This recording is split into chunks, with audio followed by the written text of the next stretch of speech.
Ruth, chapitre 2. Naomi avait un parent de son mari. C'était un homme puissant et riche de la famille d'Elimelech et qui se nommait Boaz.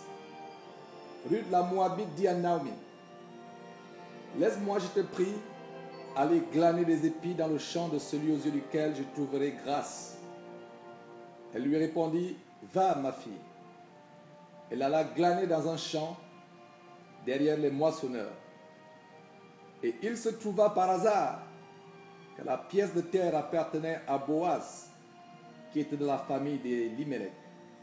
Et voici, Boaz vint de Bethléem, et il dit au moissonneur: que l'Éternel soit avec vous. Ils lui répondirent: que l'Éternel te bénisse. Et Boaz dit à son serviteur chargé de surveiller les moissonneurs: à qui est cette jeune femme?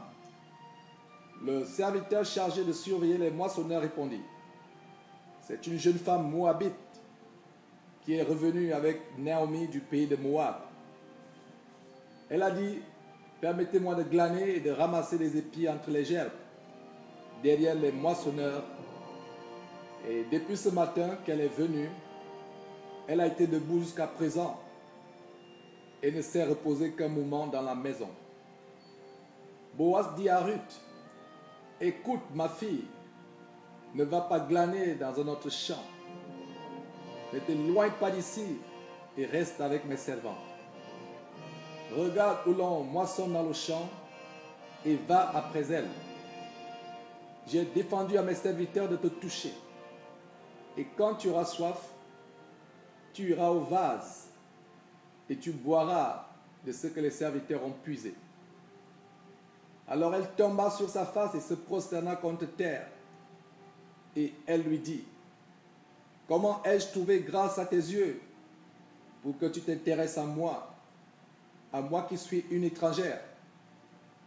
Boaz lui répondit: on m'a rapporté tout ce que tu as fait pour ta belle-mère depuis la mort de ton mari, et comment tu as quitté ton père et ta mère et le pays de ta naissance pour aller vers un peuple que tu ne connaissais point auparavant.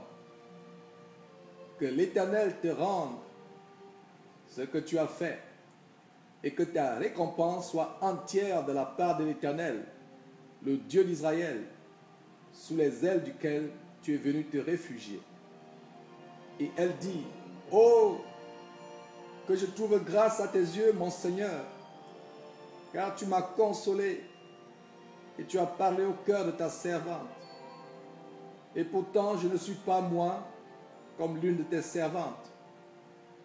Au moment du repas, Boaz dit à Ruth: approche, mange du pain et trempe ton morceau dans le vinaigre. Elle s'assit à côté des moissonneurs. On lui donna du grain rôti. Elle mangea et se rassasia, et elle garda le reste. Puis elle se leva pour glaner. Boaz donna cet ordre à ses serviteurs: qu'elle glane aussi entre les gerbes, et ne l'inquiétez pas. Et même vous ôterez pour elle des gerbes quelques épis, que vous la laisserez glaner sans lui faire de reproches. Elle glana dans le champ jusqu'au soir, et elle bâtit ce qu'elle avait glané. Il y eut environ un épha d'orge. Elle emporta et rentra dans la ville, et sa belle-mère vit ce qu'elle avait glané. Elle sortit aussi les restes de son repas, et elle les lui donna. Sa belle-mère lui dit: où as-tu glané aujourd'hui et où as-tu travaillé? Béni soit celui qui s'est intéressé à toi. Et Ruth fit connaître à sa belle-mère chez qui elle avait travaillé. L'homme chez qui j'ai travaillé aujourd'hui, dit-elle, s'appelle Boaz. Naomi dit à sa belle-fille: qu'il soit béni de l'Éternel, qui se montre miséricordieux pour les vivants comme il le fut pour ceux qui sont morts. Cet homme est notre parent, lui dit encore Naomi. Il est de ceux qui ont sur nous droit de rachat.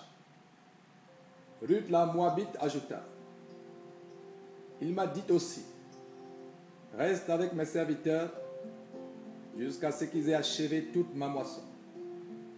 Et Naomi dit à Ruth, sa belle-fille, il est bon, ma fille, que tu sortes avec ses servantes et qu'on ne te rencontre pas dans un autre champ. Elle resta donc avec les servantes de Boaz pour glaner jusqu'à la fin de la moisson des orges et de la moisson du froment. Et elle demeurait avec sa belle-mère.